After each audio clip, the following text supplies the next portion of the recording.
हटो हटो हटो हटो दिखा देता हूँ।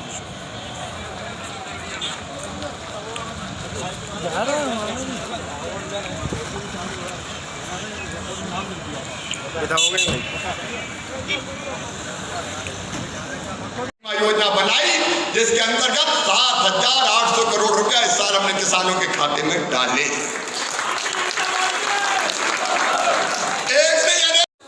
बैतूल के लोकप्रिय सांसद दुर्गादास उइके जी, आदरणीय रोडमल जी, राजगढ़ सांसद प्रोटेम स्पीकर आदरणीय रामेश्वर जी, महामंत्री भगवान दास जी, प्रदेश के हमारे पूर्व विधानसभा अध्यक्ष आदरणीय सीतासरण शर्मा जी, भाई सुरेंद्र पटवा जी, उमाकांत जी, अब मैं क्षमा चाहता हूं क्योंकि 2 बज गए हैं और पहुंचना है हमको उज्जैन, इसलिए मंच पर विराजमान सभी एक मोनोपाली तैयार करना चाहते हैं। साइलो अडानी जी के पास है 80%, फिर पोर्टल पे जाके देख लो जितने पोर्ट है समुद्र से आवक जावक 80% पोर्ट अडानी जी की कंपनियों के पास है। प्राइवेट मंडी एक्ट, सरकारी मंडियों को समाप्त करने की साजिश। देश में सबसे ज्यादा मंडियों की, प्राइवेट मंडियों की आवश्यकता किसको है? आज तक कभी प्राइवेट मंडी की तो डिमांड नहीं उठी, किसी ने कहा नहीं, किसी ने बताया नहीं।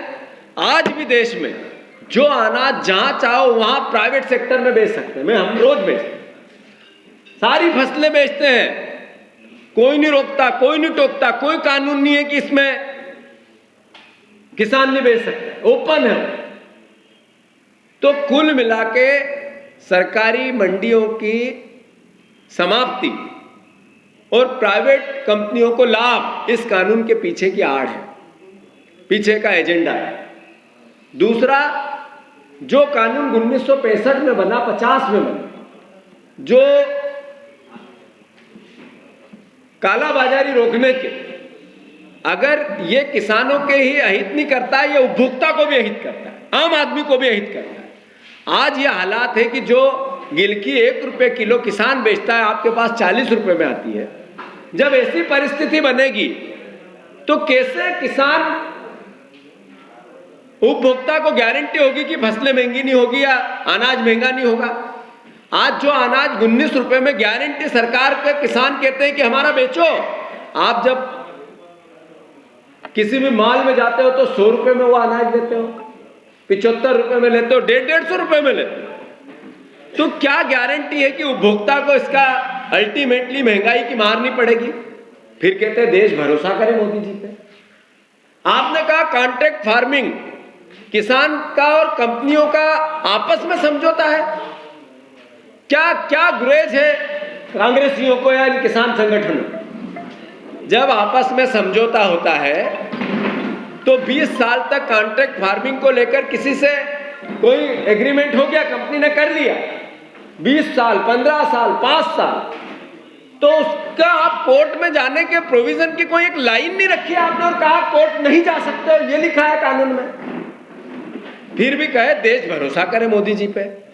मैं मानता हूं ये सब बातें देश देखना, समझना और सुनना चाहता है कि मोदी जी का जो अहम और अहंकार और मूंछ की लड़ाई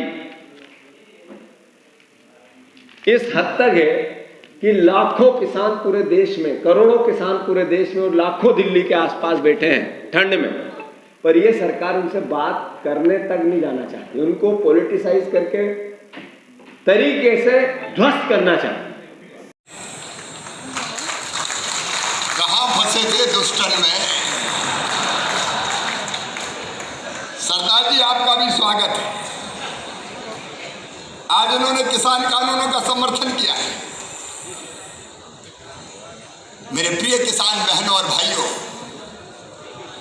दोनों हाथ जोड़ के शीश झुका के आपको प्रणाम करता हूं, आपको नमस्कार करता हूं। लेकिन हम प्रणाम भी करते हैं तो उन्हें तकलीफ। पर देश में बहस चल रही है, देश में आंदोलन चल रहे हैं, देश में मीडिया भी 90% अपना पूरा समय उस मुद्दे को लेकर पक्ष और विपक्ष में तथ्यों के साथ दे रही है।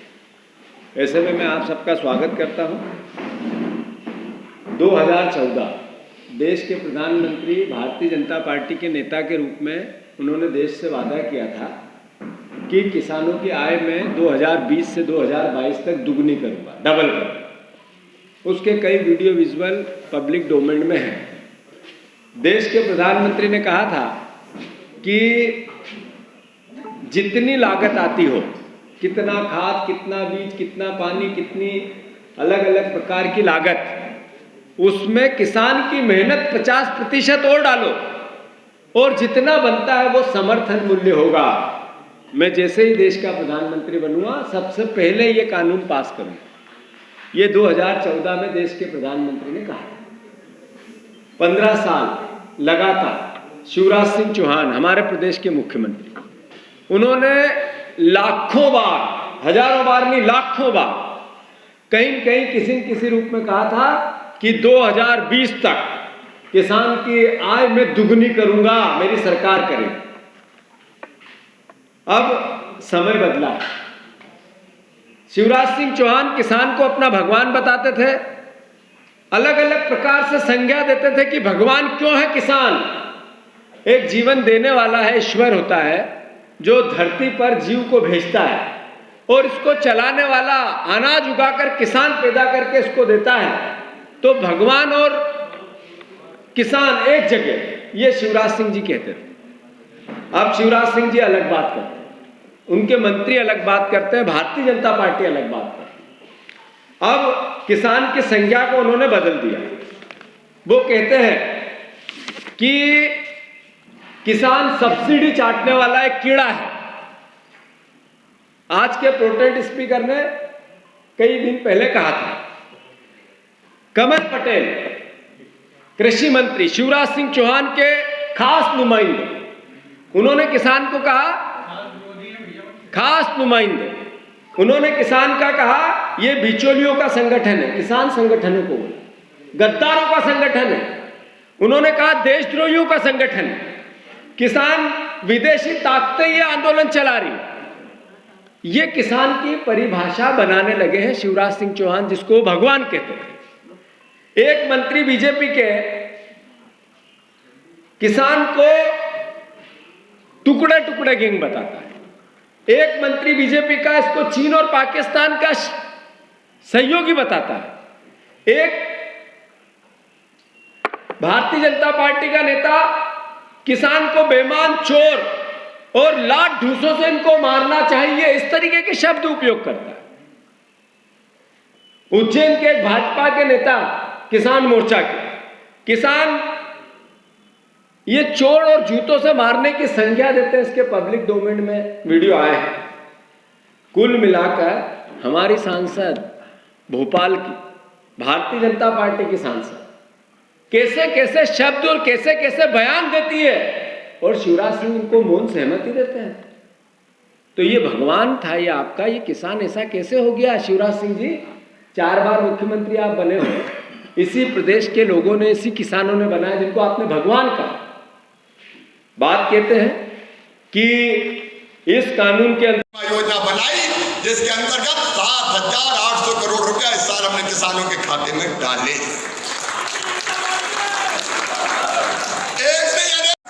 वहाँ उद्योग धंधे लगेंगे। जब गांव में उद्योग धंधे लगेंगे तो लोगों को रोजगार मिलेगा।